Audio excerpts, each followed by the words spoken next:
40ကျော်ပြီဆိုရင်ကျမတို့ရဲ့ lifestyle ကဘာကြောင့်ပြောင်းလဲတက်တာလဲကျမအချက်နဲ့ချက်လေးနဲ့မျှဝေပေးမယ်ဘာကြောင့်လဲဆိုရင်ကျမတို့က40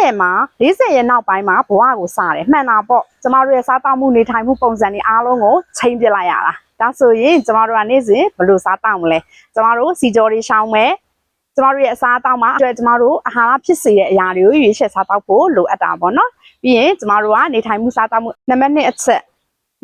ကတော့ကျမတို့နေထိုင်မှုပုံစံလေးတွေပြောင်းလဲရတာပေါ့ကျမတို့ငယ်စဉ်တုန်းကဆိုရင်ကျမကြီးလုပ်ဖို့အတွက်ကိုအခုဆိုလူငယ်တွေကအရန်ကောင်းပါတယ်ကျမတို့ဂျင်သွားကြတယ်ယောဂဆောရတယ်ကျမတို့ငယ်တဲ့အရွယ်တုန်းကဒါတွေသိနာမလဲခဲ့ဘူးဒါပေမဲ့ဒီဘက်40နောက်ပိုင်းရောက်တဲ့အချိန်မှာကျမစာတွေကိုဖတ်တဲ့အချိန်မှာလမ်းလျှောက်ခြင်းတို့နော်ယောဂလုပ်ခြင်းတို့ဂျင်ကစားတာတို့ကကျမတို့ရဲ့ခန္ဓာကိုယ်တက်လုံလဲကောင်းတယ်လို့အယိုးကျန်းမာရေးအတွက်လည်းအရန်ကောင်းတယ်ကျမတို့40ကျော်မျိုးသမီးတွေကအယိုးပွား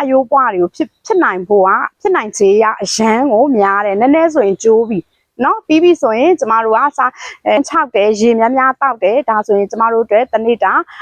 ကျမတို့တနေ့တာမှာလုံလောက်တယ်ပြီးပြီဆိုရင်ကျမဘာလုပ်ဖို့လိုအပ်လဲဆိုရင်ကျမတို့ညကိုစောစောအိပ်ဖို့လိုအပ်တယ်အဲဒါကြောင့်ကျမတို့ဖုန်းတွေကိုအရင်ကြည့်တဲ့အခါမှာကျမတို့ဒီဖုန်းမှာပါတဲ့အမျိုးပေါ့နော်ဟိုကျမတို့ပြောစရာတွေလည်းရှိသလိုစစ်စင်းရဲစရာတွေလည်းကျမတို့အများကြီးမြင်ရတယ်ကျမတို့ကဒါတွေကိုဖုန်းကိုဝေးမှထားပဲအိတ်တဲ့အထီအိတ်ရပြီးမှထားပြီးအိတ်မယ်ဆိုရင်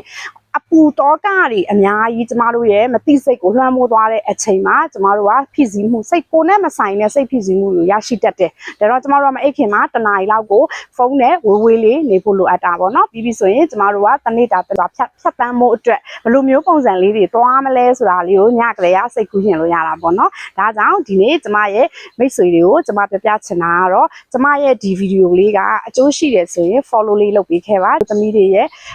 အမျိုးသမီးတွေအတွက်ခွန်အားဖြစ်စေတဲ့အကြောင်းလေးတွေကိုအမြဲတမ်းပြောပြပေးနေတဲ့ချိုးစင်ဟာပါဝါဖြစ်ပါတယ်နောက်ဗီဒီယိုမှာပြန်ဆုံကြမယ်